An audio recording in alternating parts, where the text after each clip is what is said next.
Quando eu cheguei de Brumadinho, né, nos primeiros dias, o Theo perguntou para mim assim, papai, o que é um desastre? O desastre tira o pai dele de casa, né?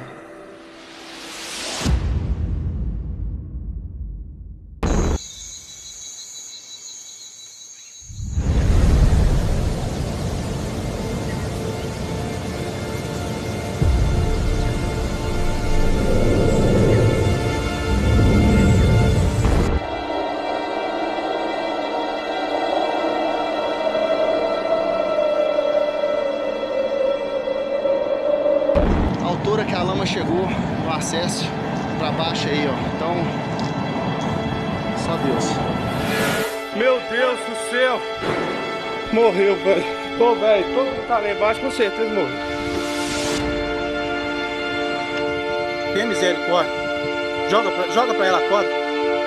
Misericórdia. Ela vai puxar, tá? Gente, por favor. Vamos puxar. Aqui, por favor, me fuja. Me fuja, amor. Me fuja, cara. Me fuja, pelo amor de Deus. Deixa o pai, vamos deixar.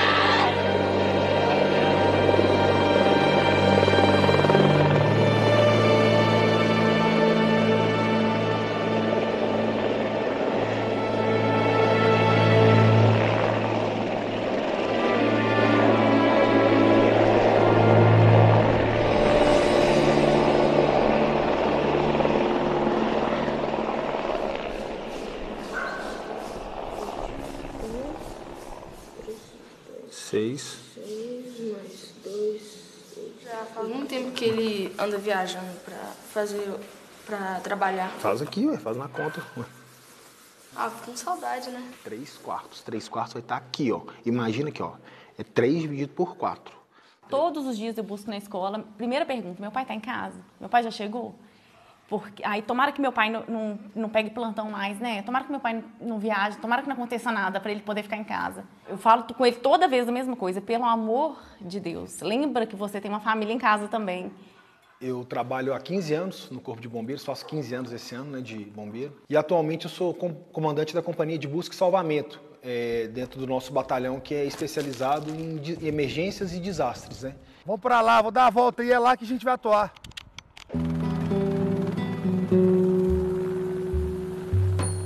Quando eu comecei a sobrevoar a região de Brumadinho, eu pensei assim, cara, tudo de novo, não é possível, sabe? Querendo ou não, a gente sempre associa com Mariana, porque eu tava lá, então assim, a lama destruindo tudo, as pessoas assim, desesperadas, acenando, eu, cara, tudo de novo. E aquilo ali, de certa maneira, eu fiquei... É um filme mesmo que passa na nossa cabeça, sabe? De falar assim, poxa, quantas pessoas vão ser agora? Vai ser pior. Eu tinha essa sensação de que dessa vez vai ser pior.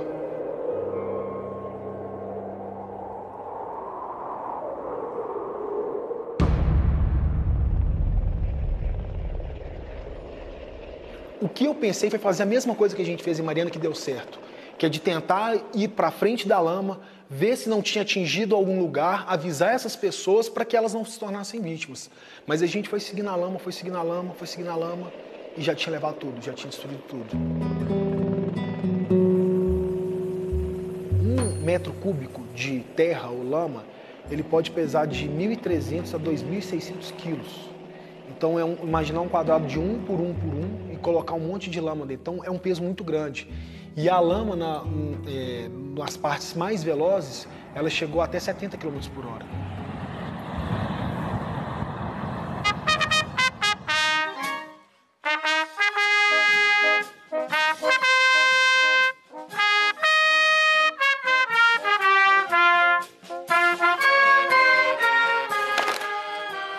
A gente está aqui na Academia de Bombeiros, aqui onde acontecem todas as formações do bombeiro, desde o momento em que um candidato entra, né, ele entra como recruta e ele vai receber aqui todas as formações, né, para atuar em todos os tipos de ocorrência que o bombeiro atua. Então, aqui é um lugar privilegiado do ensino, onde as pessoas elas aprendem e também se atualizam para cada vez mais prestar um serviço melhor para a população. Durante todo esse processo, ainda que não exista um treinamento específico psicológico, mas todo o treinamento aqui está permeado para ensinar as pessoas a como lidar do ponto de vista emocional, como controlar suas próprias emoções, que o bombeiro sempre trabalha em turnos, né? Ele tem turnos de 24 horas. Então, esse trabalho em turnos, ele não é recomendável, né? E um dos aspectos é, claro, a distância da família. Desde quando ele entra aqui, né, os treinamentos também vai retirando o bombeiro desse ritmo familiar que é uma vida sem escalas de 24 horas.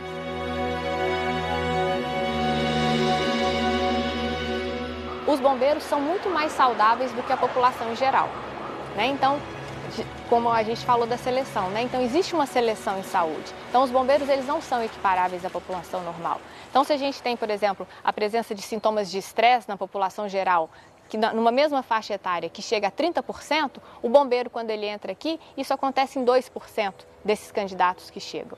Você passou lá quanto tempo? Nessa primeira demanda, eu passei lá os 3 dias, né? Rompeu no dia 25, ficamos 26, 27 e 28 e fomos substituídos. Você sentiu alguma coisa, né? Depois de voltar para casa, como é que foi a adaptação de novo em casa? O bombeiro, por mais que ele é exposto diariamente, né? Durante as 24 horas de serviço dele, ele é exposto a atividades traumáticas, né, em que ele lida com a morte ou com risco de morte, né? Apesar de ser isso corriqueiro no dia a dia do trabalho dele, é diferente quando ele está num desastre. Né? Um desastre que a gente vai ter é a magnitude daquela situação, né? O número de vítimas, o clamor social, né? A pressão das próprias famílias ali, diariamente no trabalho do bombeiro, o bombeiro percebendo o quanto de sofrimento que tem ali.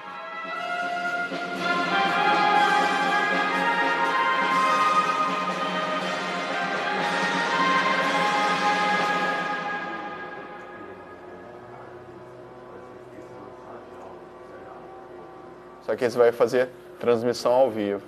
Tenta não ficar muito longe, porque senão o áudio não capta muito bem, não, entendeu? Pessoal, então basicamente esse daqui é o cenário, né, anteriormente estabelecido aqui em toda a área da barragem. Uma vítima masculina de aproximadamente 50 anos que aparentemente prestava serviços em uma empresa terceirizada no complexo. O estado de conservação desses corpos já é um estágio de decomposição considerável, o que acaba prejudicando, né, a identificação. Então a gente tem que fazer esse trabalho de inteligência para saber quais vão ser as frentes, onde que elas vão estar e como que a gente pode fazer esse trabalho acontecer o mais rápido possível, que é uma preocupação também para a gente, porque a gente sabe da dor dessas famílias.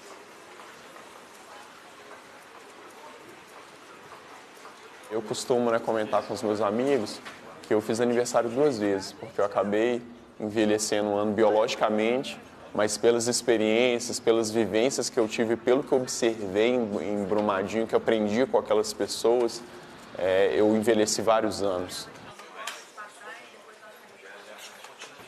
Toda a relação do bombeiro com a imprensa, quais vão ser as nossas diretrizes de comunicação, como que a gente vai falar, como que a gente vai abordar essas situações, toda a parte, né, da relação do bombeiro com o público externo passa aqui pela minha sessão.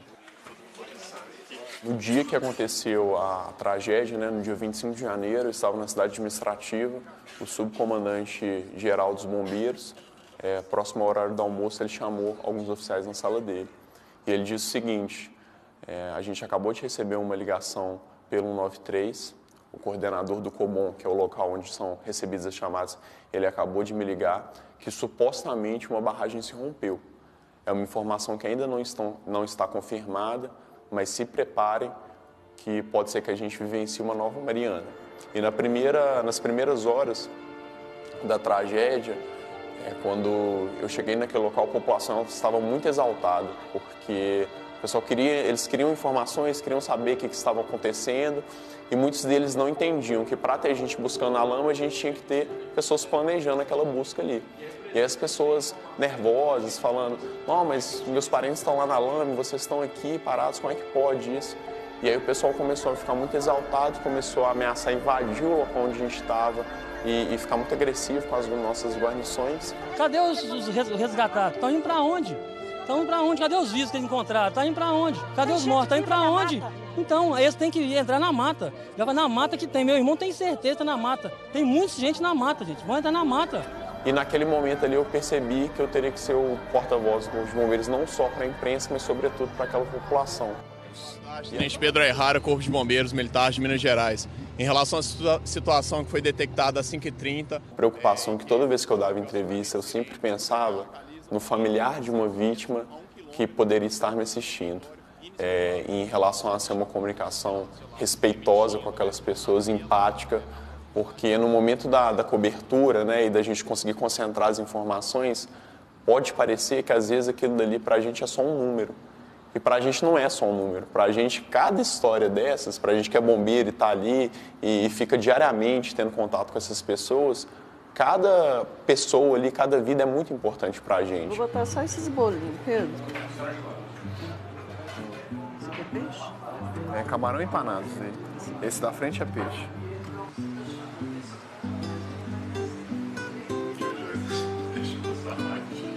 Eu, às vezes, estava costurando e, como ele era muito agitado, eu botava ele sentadinho do lado da máquina e obrigava ele a ler, mas tinha que ler em voz alta para ele não me enrolar, entendeu? E aí ele lia livros e mais livros. No início ele achava ruim, depois acho que ele tomou gosto. Então a facilidade de falar eu acho que veio daí. Quase morreu. É verdade. Agora a serenidade eu acho que é o lado oriental mesmo. Meu com certeza não é. Porque eu sou super agitada, estabanada, falo o que vem na cabeça e sou muito emotiva. Eu não consigo dar uma notícia ruim. Se fosse eu, tinha chorado horrores. Me incomoda um pouco essa exposição. Realmente é uma coisa que eu não sei lidar muito bem com isso. Mas é lógico que me enche de orgulho e eu mesma fico muito impressionada. Assim, ele não comete um tropeço. Porque eu sabia que ele estava sendo uma figura que estava dando alento para muita gente. E eu só fui perceber isso quando eu vi uma pessoa que eu não conhecia, que trabalhava com a minha filha, e aí ela chegou para a Rafaela e falou assim: Rafaela, o meu tio, irmão da minha mãe, é uma das pessoas desaparecidas. E ela ficou assim, ela está transtornada. E ela falou que assim, ela não conseguiu ouvir notícia nem nada. E a única pessoa que ela conseguia escutar era o Pedro, porque era uma pessoa que parecia que estava falando para ela. E foi aí que eu percebi a importância do trabalho que o Pedro estava fazendo, entendeu? Em vários momentos as pessoas, né, às vezes elas questionavam, né? Elas falavam assim, mas você está na parte da comunicação e não está ficando diretamente lá na lama. Eu preferiria 1000 vezes estar lá no meio da lama, porque a lama do rejeito, por mais que ela seja densa, é um trabalho extremamente difícil, ela nem se compara com a densidade de eu ter contato com esses familiares todos os dias.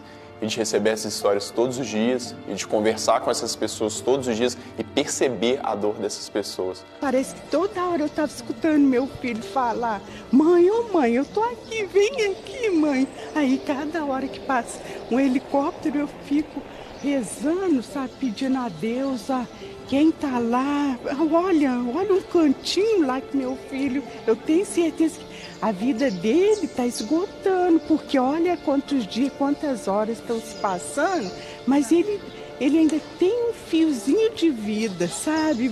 Todo mundo, por favor, a gente está destruído e vocês sabem como é que é um coração de mamãe destruída. Vocês sabem, meu Deus, ajuda a gente. No primeiro dia eu tive contato com uma pessoa que estava muito exaltada nas primeiras horas, porque o irmão dela estava desaparecido. E aí eu parei, eu olhei nos olhos dele e falei assim: o senhor pode ficar tranquilo, que a gente vai achar o seu irmão.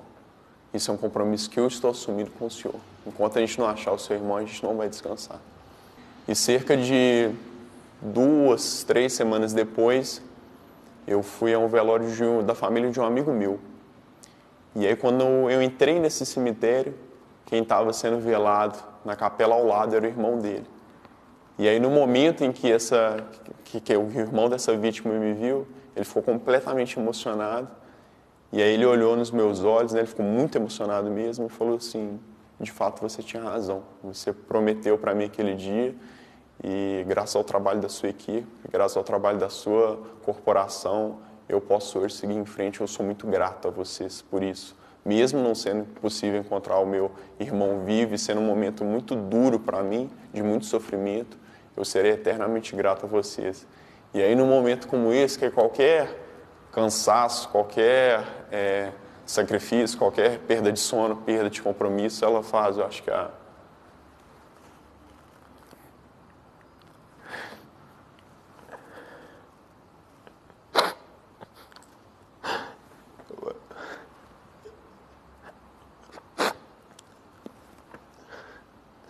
acho que faz a nossa profissão valer a pena. Desde que começou a tragédia, acho que é a primeira vez que eu realmente choro diante das câmeras. Só que a gente viu e tem visto nos últimos meses, tem sido um esforço muito grande para todos os homens e mulheres do Corpo de Bombeiros que estão trabalhando em Brumadinho.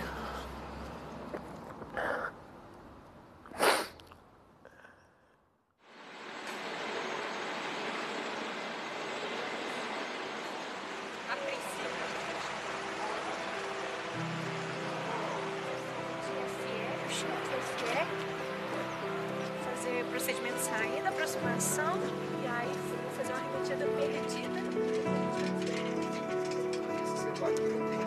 Aí passa normal, compartilha normal. Eu coloco no...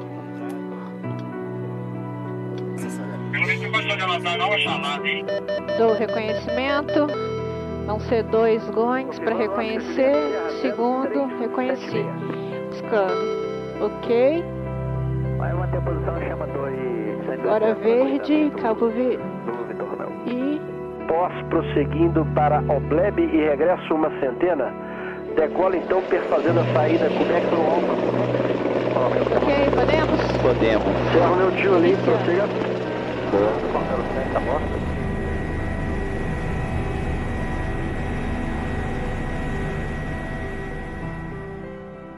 Aqui nós estamos indo em direção a Brumadinho. Nós estamos fazendo o mesmo caminho que nós fizemos no dia 25 de janeiro, quando nós recebemos a chamada de rompimento de barragem em Brumadinho. E a única informação que a gente tinha era rompimento de barragem. A gente ainda não sabia o número de vítimas que existia no local e nem a proporção do evento. À medida que a gente foi caminhando no trajeto em que a lama seguiu, a gente avistou o pontilhão que tinha sido danificado e parte da estrutura tinha sido levada. Tinha veículos tombados, o trem estava descarrilhado. Eu me lembro de mais à frente ver algumas edificações que só estava dando para ver o teto, elas tinham vindo abaixo. E aí a gente teve uma preocupação muito grande de imediato chamar apoio.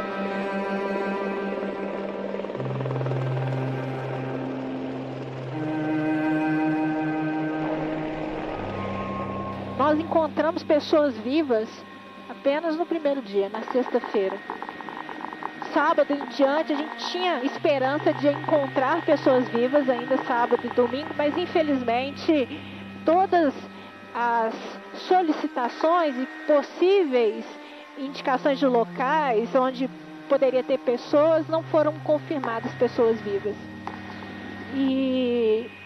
E aí, no sábado e domingo, eu me lembro que o número de corpos e segmentos que foram surgindo eram enormes.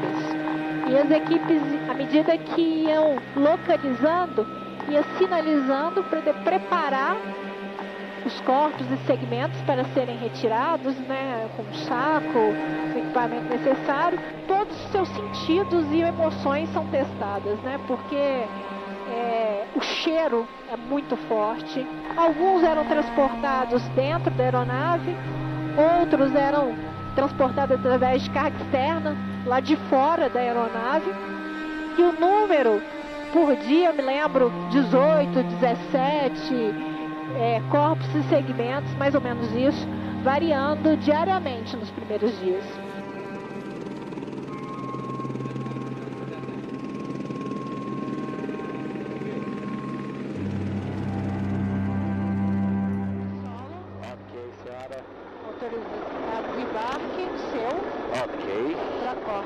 Ok, saída fria. Aqui foi o primeiro local que eu pousei. Assim que a gente sobrevoou a área, para ter uma noção da dimensão que a tragédia tinha atingido. E hoje funciona um posto de comando aqui do Corpo de Bombeiros, a base Bravo, onde é deliberado quais serão as estratégias, a linha de ação que vai ser seguida a cada dia pelas equipes que estão aqui trabalhando e vão se revezando.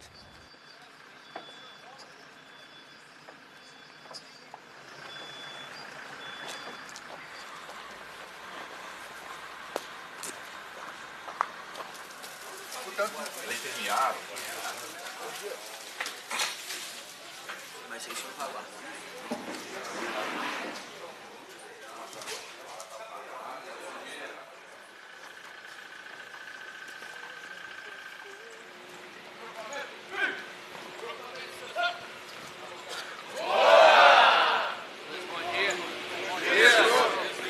Eu vou cantar um parabéns pro nosso amigo, né? Parabéns pra você, nessa data querida, muitas felicidades, muitos anos de vida. Parabéns pra você, nessa data querida, muitas felicidades, muitos anos de vida. Boneco de Olinda! Boneco de Olinda! Professor Girafales! Foi, Deus! De 2 meses. 2 a Só lembrando que foi dito aí pro chefe de frente, tocante à condição de segurança das operações. Os senhores são, além de chefes de frente, os oficiais de segurança. Beleza? Ato inseguro, situação insegura, procedimento inseguro. Os senhores têm a obrigação de parar a atividade, a operação, corrigir e dar prosseguimento. Positivo? Tenhamos aí um bom dia de trabalho e que Deus nos acompanhe. Amém. Grupamento sentido! Bora de porra, marcha!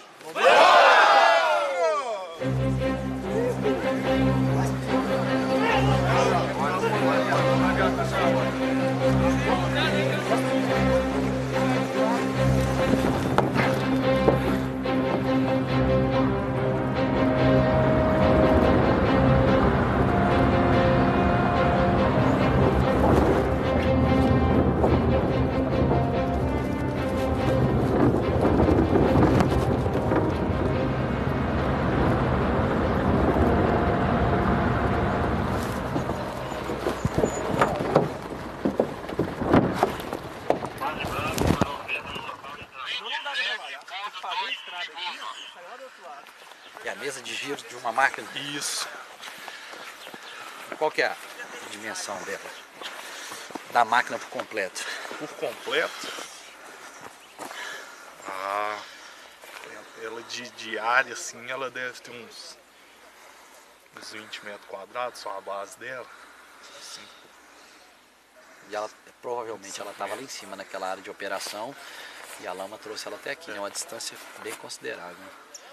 Essa daqui seja mais provável que ela tivesse em manutenção na oficina, porque esse tipo de equipamento ficava lá na lavra, né?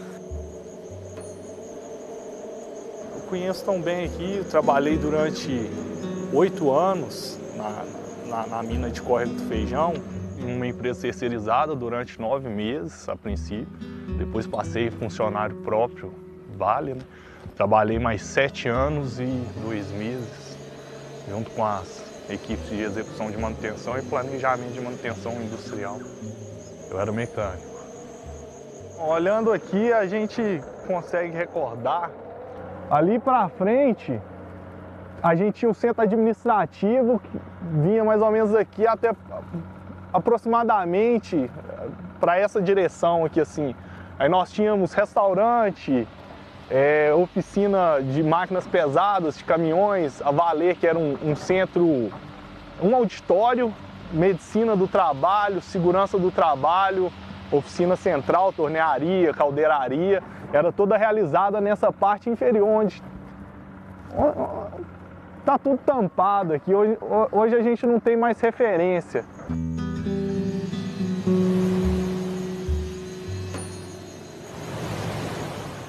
Eu parei de trabalhar aqui para ingressar na corporação Eu saí daqui a 2 anos e meio aproximadamente, e para poder fazer parte do Corpo de Bombeiros. A gente não escolhe ser bombeiro, o bombeiro escolhe a gente. Então, era um momento de transição que eu estava pensando mais sobre a vida e resolvi mudar os ares e então sair da Vale para poder integrar a corporação. Mas se eu não tivesse integrado junto com a corporação, eu estaria aqui, muito provavelmente, talvez seria uma das vítimas desse desastre.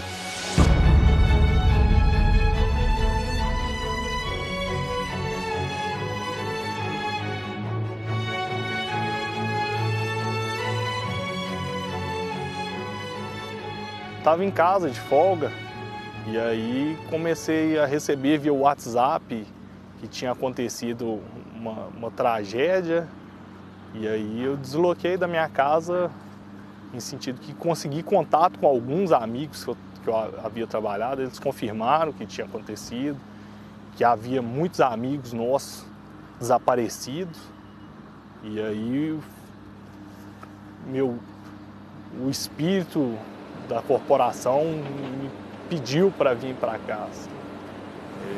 Desloquei de forma voluntária para cá. Tanto é que no dia 25 de janeiro é meu aniversário de casamento, e aí eu larguei minha família em casa, vim para cá, deixei de passar essa data importante para mim e para minha esposa, mas é muito mais importante as vidas, né, que a gente tinha aqui pra gente. Quando a gente se torna pai, a empatia da gente pelo mundo muda. A paternidade, a maternidade muda a concepção de mundo da gente, né? Então, a gente meio que espelha a vida dos companheiros com a vida da gente. E a gente pensa a todo momento, se fosse minha esposa, ficaria viúva, minha filha ficaria órfã. Então, sempre vem a lembrança das duas no momento. E é o que dá força pra gente, né? Olha, eu nunca parei para realmente fazer uma conta de quantos amigos perdi nessa tragédia. Em conversa com outros companheiros de trabalho, só da nossa equipe principal foram cerca de 25 a 30 pessoas. Fora os amigos de infância, amigos de universidade, amigos de curso técnico, amigos de vida. Eu estimo cerca de 60, 70 pessoas que foram tiradas do meu convívio com essa tragédia. É muita tristeza, a gente fica ouvindo os relatos, a gente conhece um pouco da história de cada um. A gente convivia cerca de 10 horas por dia. E aí a gente sabia um pouco de sonho, conhecia famílias. A gente fica com o pensamento nas crianças que ficaram. A gente lembra dos filhos, dos amigos, a situação que eles estão passando e não deixar que elas fiquem desamparadas, que as pessoas sempre olhem por Brumadinho e lembrem-se de nossas crianças. Dormir, a gente dorme, mas sempre vem o pensamento remetendo.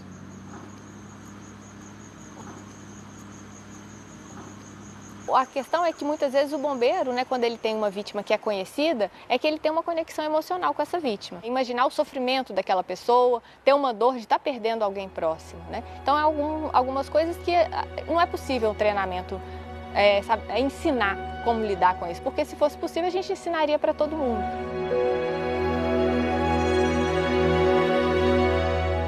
Um dia você conversa com a pessoa, no outro dia já não tem mais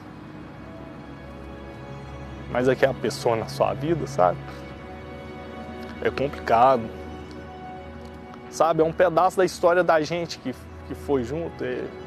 Pessoal, o diferencial de Brumadinho não é paisagem bonito, o diferente de Brumadinho são as pessoas. E que todos possam olhar por Brumadinho. É uma cidade tão querida e acolhedora que precisa de um abraço nesse momento.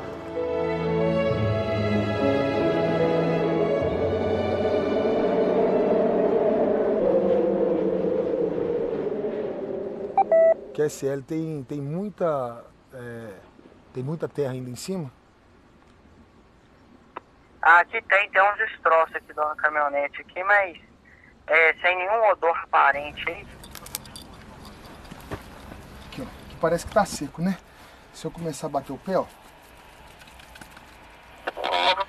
Então, geralmente, o que acontece? A pessoa que não conhece o terreno, ela vem andar, ela afunda. Aí o desespero faz ela pisotear mais ainda. Quanto mais ela pisotear, mais ela vai afundar. Então aqui, ó. Toda vez que eu faço isso, ó, vai subir na água. Então a pessoa fica desesperada tentando sair e ela acaba afundando mais. Eu enviei aí no grupo a localização. Fineza anotar novamente, a gente vai trabalhar por bastante tempo aqui. Então para facilitar aí a extração, o envio de material. Tá cansado, cara? Tá cansado? Vou te dar água aqui, ó. Bem, menina. Esse é um momento que eu tenho pra mim mesmo, né? De quando eu nado, eu penso em muita coisa, sabe? Do que eu posso fazer, o que eu posso melhorar. Nesse tipo de operação que ela é muito complexa, né? Que eu sei que ela pode demorar muito tempo. Ter novas ideias mesmo. Porque quando a gente tá muito imerso naquele problema, a gente não consegue enxergar outra realidade, outra coisa. E esse momento é um momento assim bom pra gente refletir, pra gente realmente saber o que fazer. A gente evita muito de voltar a esses locais porque nas primeiras semanas a gente teve uma exposição excessiva da lama. Então a altura da lama era diferente, a gente tinha que realizar esses resgates. Então o contato que a gente teve com esse rejeito foi intenso para não sobrecarregar o nosso organismo com essa quantidade de rejeito e lama. Essa casa, por exemplo, foi uma das casas que a gente, nos primeiros dias, a gente veio aqui, a gente vê que a lama estava cobrindo totalmente a casa, então a gente teve que entrar rastejando para procurar pessoas que poderiam estar vivas aqui. Então a gente teve que vasculhar toda essa área, né, essas partes aqui. Então a gente teve que entrar, a gente não conseguia entrar, por exemplo, para a janela, porque ela estava tomada por lama. Então a gente teve que procurar pontos de acesso mais fáceis, né? Se a gente reparar aqui, ó, a lama, nos primeiros dias, ela cobria a porta. Então a nossa entrada não foi por aqui. A nossa entrada foi por trás da casa que a gente conseguiu um acesso pequeno na janela.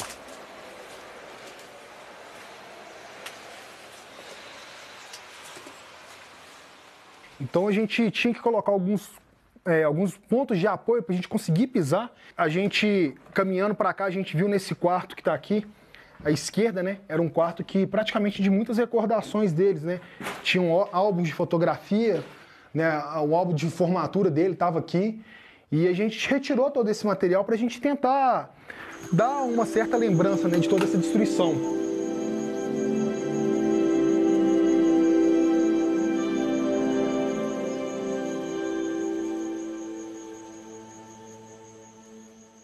A visibilidade das vítimas não era algo fácil. As pessoas se misturavam com a lama, elas ficavam camufladas.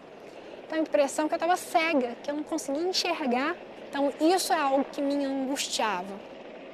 Um exemplo que me marcou muito, lá em Brumadinho, por exemplo. A segunda paciente que foi atendida, Paloma. Tenha misericórdia, meu Deus. Tenha misericórdia. Joga pra ela a corda. Misericórdia. Mas vai puxar, tá? Ela teve algumas lesões e aí quando eu perguntei para ela se tinha mais alguém com ela, ela me respondeu com lágrimas nos olhos e aí tinha uma lágrima parada no olho dela, parecia um boneco de cera e ela me disse que ela tinha perdido o marido e o bebê dela, que tinha sido levado. A dor dela, apesar dela ter lesões físicas aparentes e estar sentindo dor, naquele momento, a expressão dela, o gesto dela mostrava que a dor emocional estava superando em muito a dor física. E eu me arrependi de lembrar de quando ela me falou isso. Eu precisava colocar em prática toda a minha inteligência, tudo que eu aprendi ao longo de toda a minha vida, não só como bombeiro, mas lá no banco da escola, lá no 1º grau, 2º grau. Eu não sou uma cidadã comum, uma do povo. Eu fui treinada para fazer esse trabalho. E eu preciso administrar e lidar com as minhas emoções, assim como o médico, por exemplo, eu faço uma analogia, da melhor forma para que isso não influencie na minha coordenação motora, que é muito importante, no meu raciocínio lógico, no meu relacionamento com os outros membros da equipe. A gente vai exercitando isso ao longo da nossa profissão. A gente tem que o Corpo de Bombeiros é uma instituição masculina, né? Então, não só numericamente, mas culturalmente, né? Então, por exemplo, uma coisa interessante é que nos editais de entrada, esses de soldado ou de oficiais, a gente só tem 10% das vagas que podem ser ocupadas pelas mulheres. Então, isso já mostra que há uma diferença, né? Numericamente há uma diferença. Eu fui a primeira mulher do Brasil comandante de helicóptero de Corpo de Bombeiros. Todas as funções, todas as atividades que uma mulher desempenha no comando de aeronave, um homem também vai desempenhar sem mudar em nada, procurando ser isenta, né? Eu sempre fui uma pessoa muito estudiosa. É esquisito falar isso de si mesmo, né? Mas eu acho que isso, em alguns momentos, pode fazer a diferença entre o sucesso ou o insucesso de uma missão. Senhor Tenente, aluno Luciana, xerife do CHO Atlas. Apresenta a turma pronta para instrução, 19 previstos, 19 presentes. Apresentado. Turma, meu comando, turma, descansar. Vontade. Senhores, bom dia.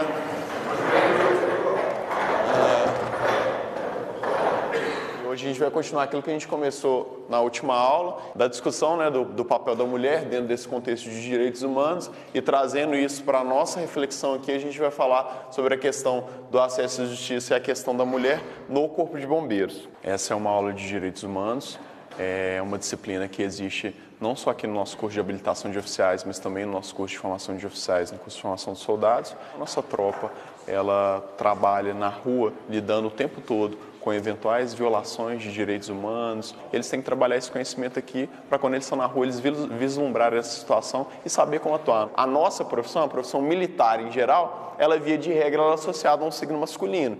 Então, a mulher que ela vai fazer uma opção por essa carreira, ela já tem antes disso uma série de construções sociais que ela enfrenta como obstáculo. Isso é coisa de Marion, não, essa mulher aí, ela é masculinizada. Aqui no bombeiro ainda é um cenário muito melhor do que outras forças, né? Mas isso ainda existe.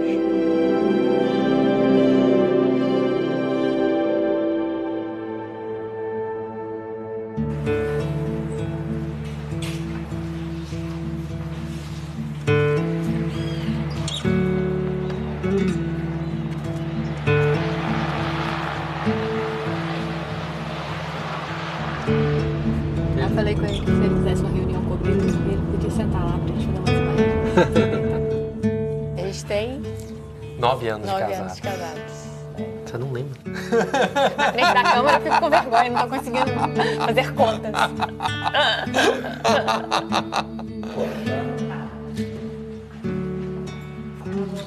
Nós nos conhecemos na faculdade.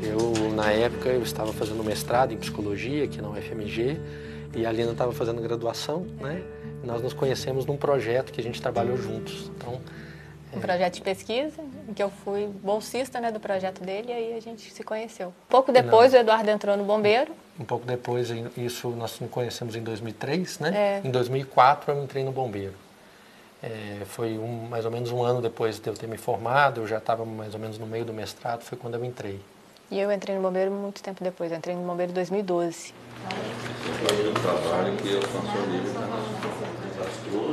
Acho que a gente consegue administrar bem, assim, trabalhar juntos, né? Viver juntos, né? Ter os nossos planos. A gente começou a ir para Brumadinho já no terceiro dia E o que acontecia, a nossa dinâmica era que um dia ia o Eduardo e outro dia eu iria. Então a gente só se encontrava, né, à noite para tipo uma passagem de serviço mesmo. E a gente ficou aí por um mês, mais ou menos. Mais ou menos um mês, né? Nessa rotina, assim. Nas primeiras semanas, a gente saía daqui de Belo Horizonte às 7 horas da manhã e voltava às 10 horas da noite.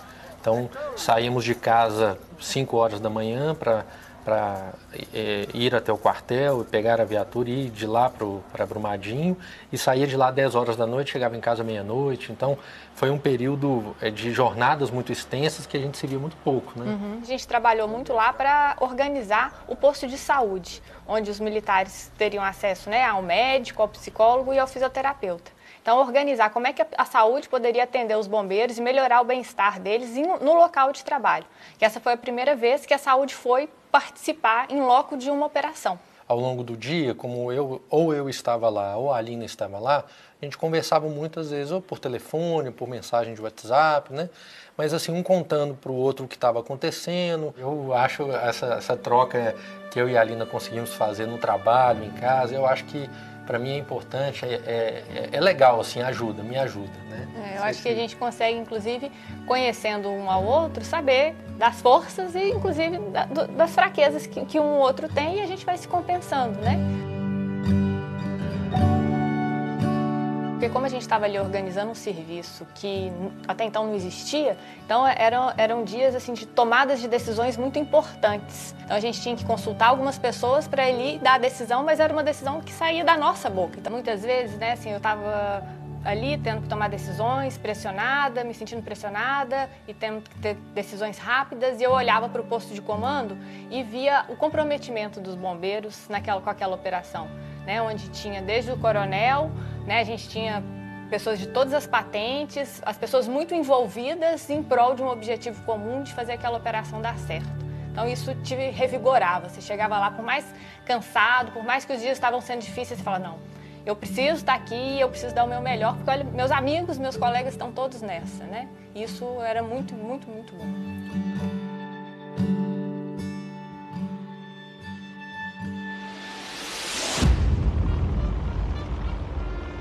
A gente pegou um momento que, assim, era um país que estava totalmente dividido. Sabe, essa história de a esquerda, direita, negro, branco, homem, mulher, homo, hétero. A gente pegou um país totalmente dividido naquele momento. E quando você está fazendo um sobrevoo e você vê uma pessoa na lama, essa pessoa, ela é marrom. Eu não sei se é um homem, eu não sei se é uma mulher, eu não sei o que ele é. Eu sei que é um ser humano que está precisando da nossa ajuda. E eu acho que essa capacidade que a gente tem de não ter distinção qualquer um, qualquer lugar, qualquer hora, qualquer missão, a gente vai fazer o melhor, independente de quem seja.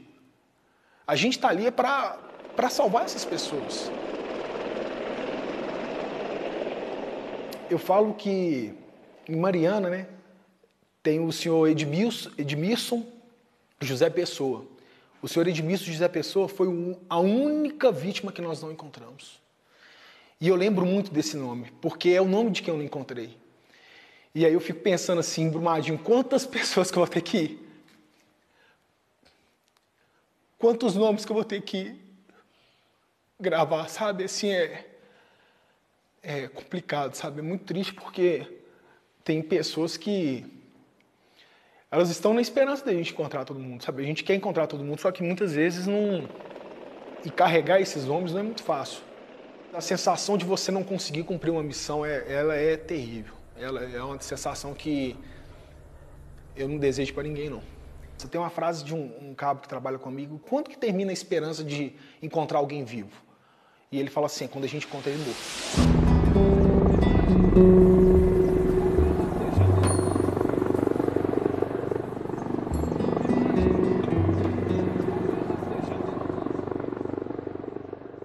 Com 30 dias de tragédia, as pessoas perguntavam muito o seguinte: é matematicamente impossível encontrar alguém com vida agora? Por que o Corpo de Bombeiros ele mantém uma operação que é extremamente desgastante, que envolve um dispêndio de recursos muito grande por parte da nossa corporação?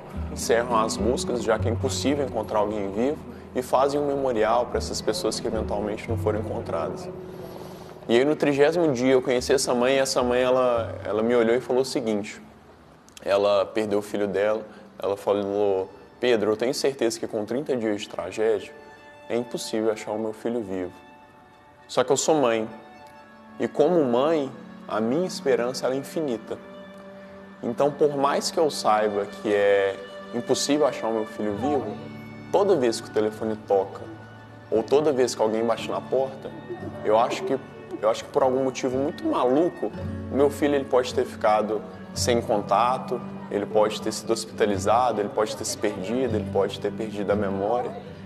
Então, para mim, enquanto eu não encontrar o corpo do meu filho, eu não vou conseguir desarrumar a mala dele, não vou conseguir retirar as coisas do quarto dele, porque eu sei que é impossível, mas como mãe, enquanto eu não tiver isso, eu não vou conseguir seguir em frente.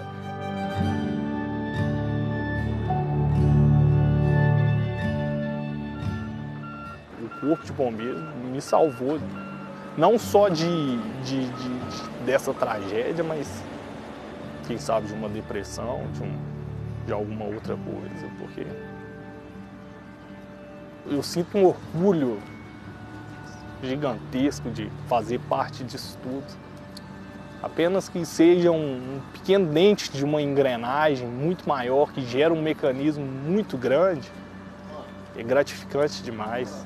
É saber que o pouco que a gente conhece, o pouco que a gente sabe, faz uma diferença muito grande para a sociedade, para o país, para a nação.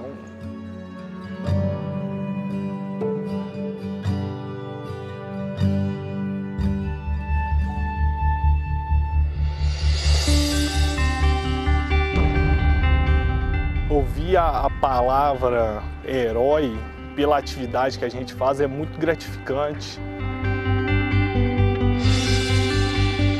Cada criança que mandou essas cartas pra gente, eles não têm noção da força que eles davam pra gente, sabe? Bombeiro, sua mãe deve estar preocupada. Bombeiro, muito obrigado por tudo que você tá fazendo. Uma das cartinhas falou assim: bombeiro, por favor, acha meu pai. E eu ficava assim, cara, eu não posso deixar minha equipe ver isso. Porque eu fiquei no chão, sabe? Tipo assim, como assim? E eu querendo... Pô, quem que é seu pai? Peraí, eu vou parar tudo agora e eu vou achar seu pai, entendeu? Só que o volume de cartas que começou a chegar foi uma coisa assim, que perdeu o controle. Mas eu via que, na verdade, essas palavras, elas davam muita força para a equipe toda. Sabe? Ela falou assim, pô, peraí, a gente tem uma responsabilidade muito grande com essas crianças. Olha como que elas estão enxergando a gente, olha como que elas nos veem como super-heróis.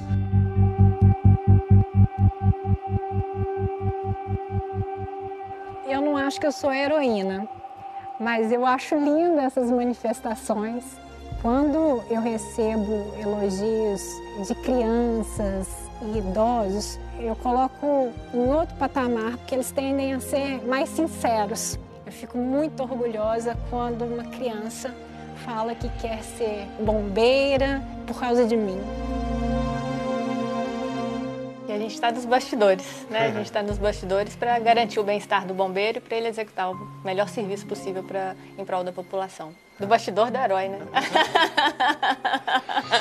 A gente recebe com o maior amor do mundo todo o carinho da população e entende que esse carinho é o que nos ajuda a dar força, a ser combustível em um momento como esse. Só que, como eu disse, nós somos pessoas que temos consciência da nossa profissão e daquilo que a gente escolheu, não só como profissão, mas como filosofia de vida. E a gente faz o trabalho que precisa ser feito. Eu entendo assim, né, como que as pessoas instrumentalizam pela minha figura e por outras figuras que se tornaram um pouco emblemáticas nessa tragédia, o carinho e respeito pela instituição. Então eu sempre mantenho os dois pés bem firmes ao chão, e nesse sentido, assim, é até injusto às vezes eu receber esse carinho, né? Receber a expressão desse carinho, porque são muitas pessoas que merecem esse agradecimento. Eu só sou um contador de histórias, né? E um contador de histórias de bravura, de abnegação e de sacrifício que outras pessoas estão fazendo, né? A minha responsabilidade sempre é transmitir o trabalho de outros grandes heróis.